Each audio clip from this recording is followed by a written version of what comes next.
what was said, but Jalen Carter out of this game before a snap. Chris. All right, what's going on, folks? It's Nick Davenport here, aka Mr. Mental Muscle, and we have... What's up, guys? Caitlyn Kliniewski here, Director of Applied Psychology with MB1. And football season is back. So if you've been watching, the Eagles had a little altercation with them Cowboys. So lead us off, because I know the Eagles is your team, but we want to bring this, as always, to what it can do with the mental side of performance, because obviously there's some lessons we can take away from this. So for those of you that don't know, in the season opener game of the Cowboys versus the Eagles, on the first play of the game, Jalen Carter actually got ejected from the game because he spit on Dak Prescott. So what we found out later on after the game through film review is we saw that Dak Prescott had actually spit on the ground in front of Jalen Carter, which then prompted Jalen to then spit on him. So in the mental performance world, the first thing that comes to our mind when we hear something like that is perhaps an emotion regulation issue that we're dealing with there. Yeah, and even before we get into that, that's pretty disrespectful. Like, no matter where you're from, what culture, what sport, what gender, what race, spitting on someone or near someone is a sign of disrespect. But we can go over to, was it provoking a response that he got, the fact that he got ejected? Because you can say that Prescott, as they say, rage baited him, trying to entice him into getting into it. But in sport, that's part of the game, right? Getting on your nerves. We talk about sledging. Like, we have an actual feature on our app that does this. So what do you think he could have done maybe different?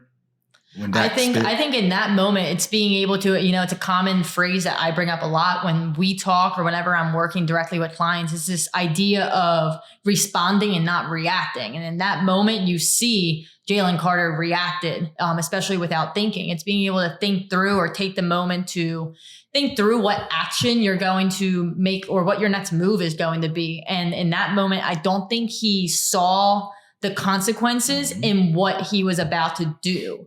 And the decision that he made, which ultimately did end up with some consequences. And that's that impulse control. And if we want to bring it to the cognitive side, so people talk about, okay, reacting. But if you react immediately, that means you didn't take the time to see all the possible lanes this could have went. I love using the multiverse analogy, where in this multiverse you did this, and this multiverse you did that.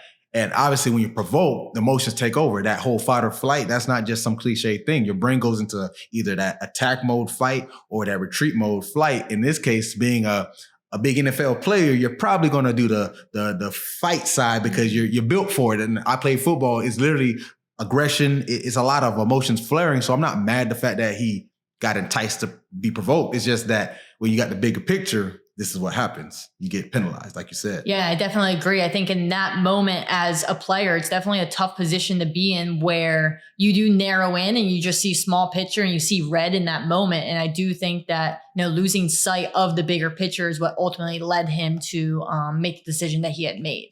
So what are ways you would, like you said, you have things for your athletes. What would you do? You got him right here in front of you. I'm him now. What do you tell him? So next time, if and maybe when that occurs, when the other team tried to entice you to act out of character, what would you do? First thing off the top of my mind that I think of is the idea of having that response plan. So having some sort of premeditated plan to respond to, it could be how you respond to a failure, how you respond to the instance of someone taunting you, especially in a sport like football, you're going to experience that. So having a premeditated plan that you've already thought about where you've digested, if this happens, then I will respond X.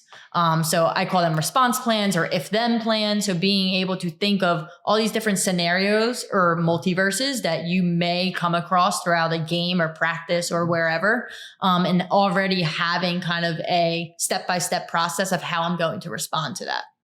What they say, you fail to plan, you plan to fail. And having those preconceived things takes going back to that cognitive load. You don't have to worry about overthinking and, I'm just going to impulsively react, because you already know, I have something in place. Just like you would use something cliche that we all did in elementary school all the way up to even in the workplace, a fire drill, right?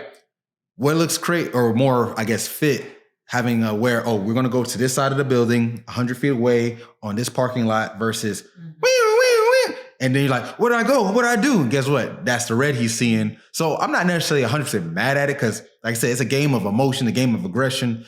You can't pay someone millions of dollars to knock the crap out of someone else and expect them to be cool, zen-like, right? So I'm not mad at that. So with that being said, let's wrap up with this idea and topic of sportsmanship. Where's the line drawn? Because like we said, competitors, especially at that level, there's going to be curse words, mama talk, you suck. And I'm keeping it clean because we're all on YouTube. But where's the line drawn in general? Not necessarily just this situation, but where do you think the line is drawn as a former athlete and someone who coaches a lot of youth athletes? I think the line gets drawn, or at least a line exists at the point where it becomes more personal. So once you cross that boundary of this is just us in sport versus now I'm going to cross a personal boundary, that's when I think it gets to be unsportsmanlike, in my opinion.